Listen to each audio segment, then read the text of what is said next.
Hey there, guys, and welcome back. On this week's show, we're checking out a steam engine model.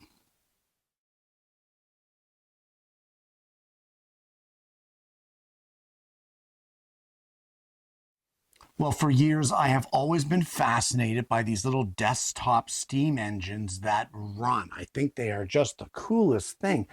And then recently, the people over at Stirlingkits contacted me and said, "Hey, do you want to check out one of our steam engines?" And I said, "Well, yeah." So they sent me over one, and that's what we're going to do today. We're going to go through the kit. We're going to put it together. We're going to fire it up and see if we can get it to work. And then I'll give you my thoughts on the kit and see how we do from there. So let's head over to the bench and check out what this kit has to offer. Well, this is the kit as it arrived to me yesterday, and inside the box we have our assembly instructions, and packed very well in the form styrofoam here are all of the parts for this steam engine. They all look good. They look like they're well milled, but we're going to put this together step by step and see how we make out. So let's start with step one. Well, before I get into the step one, I just want to say that everything here is packaged really well. It comes with a toolkit to put it together, and the toolkit actually seems really nice. Even this little wrench is a punch steel, but a thick punch steel. It looks like stainless. It's quite sturdy, so that's pretty cool. Now, as I go through these steps, honestly, guys, I don't know much about these steam engines or about the parts. So I'm really only going by the visual of the instructions and the images that are provided. I'm not able to really go through and talk knowledgeably about the parts and give their proper names.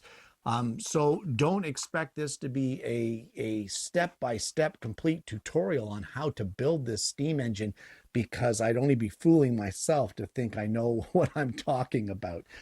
So as a beginner, we're going to put it together, and step one involves some strange brackets and a couple of the parts. I think one is the cylinder, part number 7, and as long as you go by the parts list that is provided and compare it with your drawing here or your instructions, as well as the images, like this number 7, according to the parts list, is the cylinder. And if we look at the picture here, we can see that this here would be the cylinder. So it's very obvious as to what part is what. So let me get these pieces here bolted in place, and we're going to see how it looks at that point. When it comes to assembling the model, there are 16 individual steps in order to complete the assembly.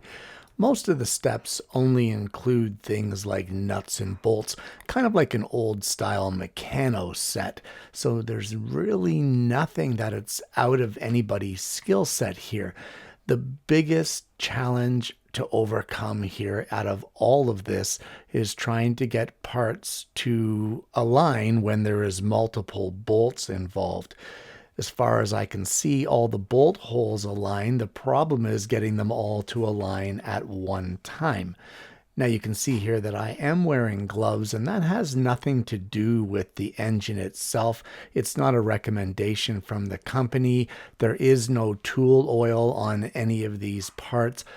I chose to wear the gloves because all of these parts are either brass, stainless steel, or aluminum, and I really didn't want to get my greasy fingerprints all over them while I was still enjoying the look of the new model, so I chose to put on some light-duty gloves to assemble it. So not all of the assemblies have to be made by scratch. Like this lever here, which controls the piston, this is already assembled, and all you have to do is make sure that it lines up properly and that it moves smoothly. And there are special instructions on a separate page as to how to do that. You really want to take your time and do this properly to ensure that it runs correctly. And once you get it lined up the way that you like it, then you can tighten it down and lock it in place, making sure that it's still moving smoothly for you. Any kind of rubbing or grinding or binding at this point is going to affect the way the engine runs a little later. Now, installing the flywheel, you just want to be careful which way the axle goes in. There is a right way and there is a wrong way, and it's very clearly marked in the instructions that the flat sections that are on each end of the axle, there's one that is long and one that is short. So make sure that you have the short side on the correct side according to the instructions. If you don't, things aren't going to align, much like this arm. If you have the axle in reverse, this arm will not connect properly to your piston, and then the flywheel will not connect properly, etc., etc. You want to be sure that you're putting it in properly, and the instructions are very clear as to how to do that. Time to move on after testing the flywheel and making sure that everything is still operational and still running smoothly. You now want to put in something called the centrifugal governor. And what it looks like is this right here.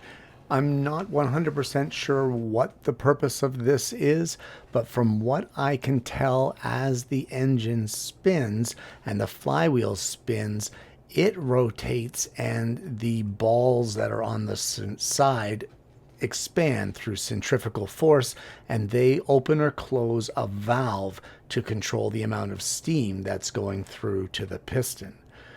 At this point now, you want to put in the oven. Now, the oven can be a little finicky with the support rods that go up through. It's not impossible. It's not difficult. It's just finicky because I have bigger hands, and trying to get in there to get these pieces put in properly can be a chore, but the curved wrenches make it pretty easy. One of the last steps here is to install the boiler. And when you get to this point, you are nearing the end of the game. You are nearing the end of the assembly, and this thing is almost ready to go. Just bolt down the couple of straps which holds the boiler in place, and they will go into the top threaded section of the support rods for the oven, securing the whole thing in one solid block. A couple of hoses, one which comes out from the steam outlet of the valve on the top of the boiler and goes over into our centrifugal governor. And after that, it's just a matter of getting the burner parts into the assembly that holds the alcohol. And at that point, you're pretty much done. One little shield wall on top of your burners, you can slide that into the oven, and that's pretty much the assembly. And when it's all said and done, this is what you end up with. And this to me is just the coolest thing. I don't know why I love these things so much. I just do. It took about an hour, guys, for me to put this together. I was taking my time and, just listening to some music in the shop and going through the motions. But about an hour it took to put this together. You want to make sure that all your pieces move smoothly. You don't want any binding, especially on this piston here. It's very important to take your time and install this piston correctly and adjust it from left to right to get the smoothest movement that you can with that piston, and then lock it in place. All of those instructions, of course, are very clearly laid out, so you shouldn't have any problems with that whatsoever. So what you want now, guys, is you want some, they call it pure water, but distilled water. And we're going to fill the boiler. As well, we are going to fill the burner that will boil the water of our burner and create the steam. And for that, you want alcohol that is at least 95%. Mine's 99, so I'm good to go. So once you get them filled up, it is now time to fire this boiler up, and this is where the fun begins. So I have the boiler 3/4 of the way full, and I have our little alcohol burner full as well. So the first step is to light this. So I'm just going to fire it up with a lighter here.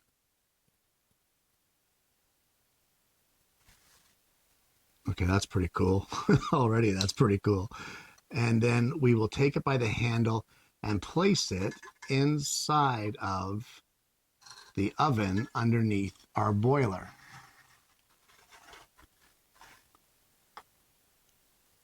And at this point, it's a matter of waiting. We have to wait until our water in the boiler actually starts to boil. Well, it looks like we have steam generating there, so I'm going to open up this valve. Guys, the boiler's hot, so make sure that you are using the tweezers that they provide to work the valves. And we'll just give this flywheel a little spin.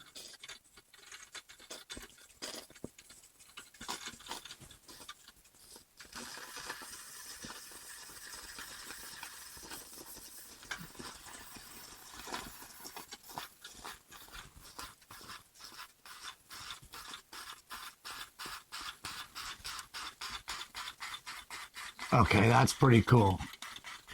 Check that out. I mean, it didn't take me much to get it going. It took about 5 minutes. We've got our whistle valve here.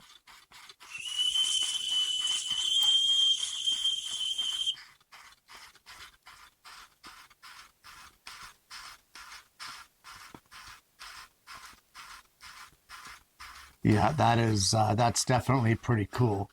Now we've got a little bit of an alignment issue here with our drain hose.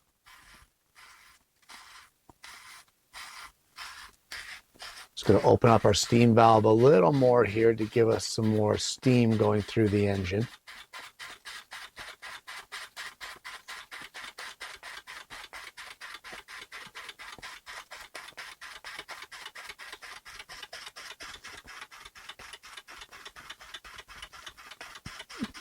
But it looks like we've got some alignment issues here with our drain valve.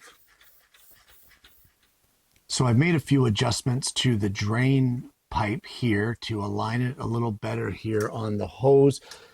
Guys, just a pair of needle nose pliers and some gentle persuasion shifted it over just fine. And we're going to let this thing get up to its boiling point, and we'll try it again, seeing how our drain valve is working, and as well if we can get our engine running at a half decent speed. So I have the boiler about half to 3/4 filled up with water. I have filled up the alcohol burner and ignited it and put it here into the oven, and we're just waiting for the water to boil. I've partially opened the steam whistle valve up here so that it'll whistle and let me know when the water has boiled. You don't have to do that, but I think it'll help so that you'll know when it's ready. So once that's done, we'll close off our steam whistle valve. We'll open our steam valve, which is this one on top. And then you want to open this drain valve over here just to drain the steam out of the line. You can give the flywheel a little bit of a spin, and then basically you close this drain valve and allow the flywheel to spin again, and the engine should start up. So we can hear that the whistle is starting to go. That might be enough pressure to start the engine. We'll find out. All right, so we'll shut that valve off. We'll open our main valve on our boiler, the steam valve, to allow the steam to run through the pipe. We're going to open our drain valve and spin our flywheel.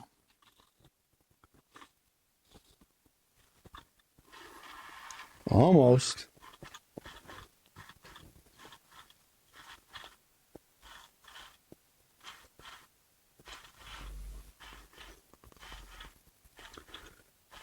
There it goes. It's catching now. And with this drain valve now shut, as the steam builds up in the boiler and runs through the pipe, it will allow the steam engine to continue running.